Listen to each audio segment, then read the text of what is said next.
One thing that became apparent early on is the connection between damaged environments and human poverty. In many parts of the world, there's been a vicious cycle. Continuous use of the land has led to subsistence agriculture, and generation by generation, this has further degraded the soils. The vital question we have to ask is, can this destructive process be reversed? When I first filmed Mr. Ta Fuyuan and his colleagues back in 1995, I had no idea this initiative could achieve such dramatic results.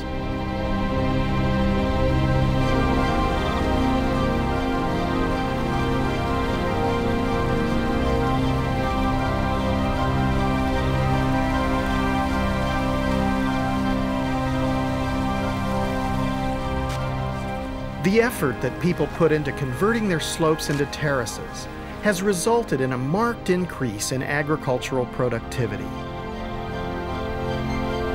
The higher yields are directly related to the return of natural vegetation in the surrounding ecological land.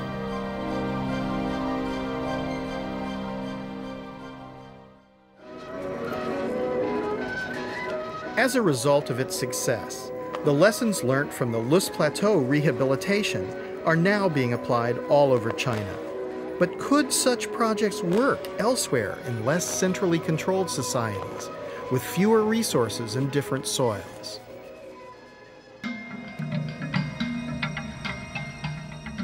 Ethiopia, perhaps more than any other country, has come to symbolize the vulnerability of humankind to environmental catastrophe. This is a country whose problems have been increased by war and civil conflict. And now, human-induced climate change is predicted to make matters worse. As on the Loess Plateau, centuries of subsistence farming practices have stripped the land of natural vegetation. The dry gullies bear the scars of flash floods. These gullies are evidence of the enormous power of runoff during the rainy season. Without vegetation cover on the hillsides, when the rains come, the water doesn't soak into the ground but flows away in a flood. Then it's not available for agriculture during the rest of the year. This leads to drought, and famously for Ethiopia, famine. But just as I've witnessed in China, there is hope that the situation here can be reversed. Yeah, that root could survive? No. In just 6 years, Professor Legessa Nagash and local villagers have transformed a severely eroded terrain by planting indigenous trees and plants. Almost miraculously, a clear flowing stream has emerged where once there was a muddy trickle. How is it that it's possible for you to get the stream to flow throughout the year? It is because of the vegetation cover, which has been regenerating on this mountain.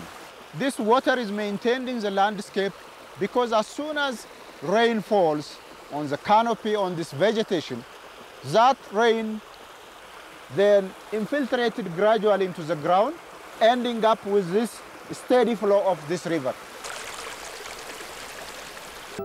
If we were to restore the vast areas of the planet where we humans have degraded the soils, just think what an impact we would have in taking carbon out of the atmosphere. As much as 1/4 of the world's land mass has been degraded, and much could be rehabilitated in the way we have seen on the Loess Plateau. What we've seen in China, in Africa, and around the world is that it's possible to rehabilitate large-scale damaged ecosystems. If we can transfer the capital, the technology, and empower the local people to restore their own environment, it'll have enormous benefits. Restoration can sequester carbon, reduce biodiversity loss, mitigate against flooding, drought, and famine. It can ensure food security for people who are now chronically hungry. Why don't we do this on a global scale?